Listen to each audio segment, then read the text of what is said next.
Well, thank you for that warm hand, as the cow said to the farmer on the cold winter's morning. That's a tune I wrote a while back. I took first place in the None of the Above category, which seems like I've always been in that. It's a song about how taps was written back in the Civil War. I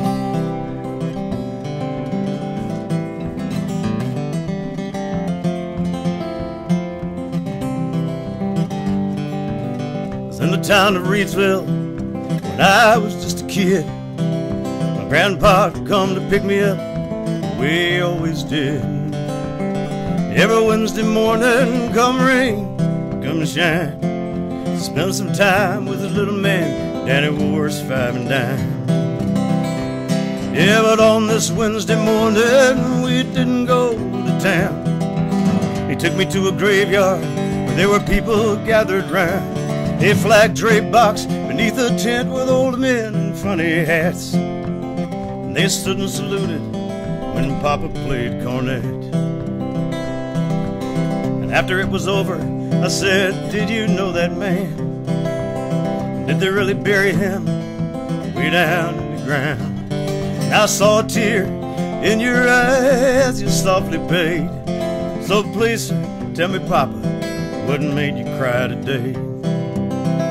He said, son, I didn't know him, but it matters not at all.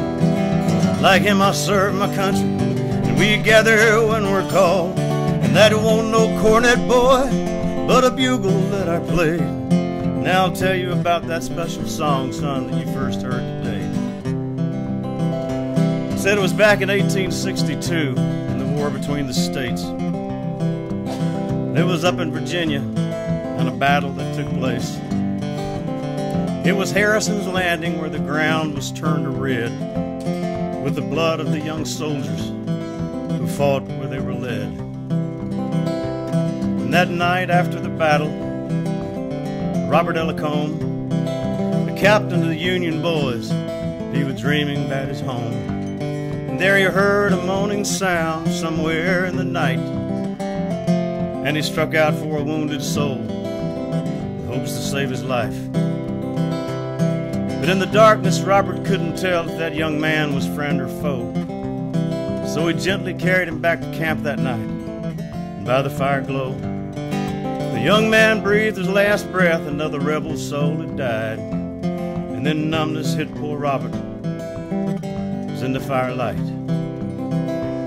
Well, he recognized his eyes and nose, and he recognized his mouth. He recognized his only son who'd moved down to the south.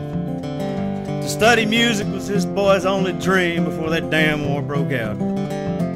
You know, he hadn't seen him in over a year. This was him, was no doubt.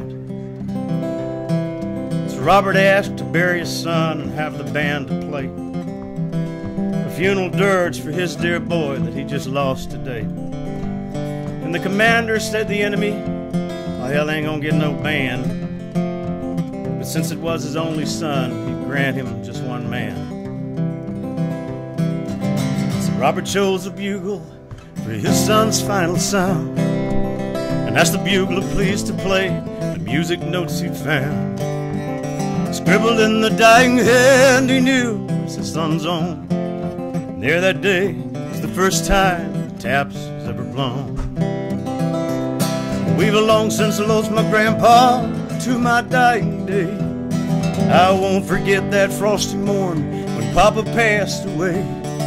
And in that same old graveyard where he told the tale to me, well, I played taps for Papa on the horn left to me.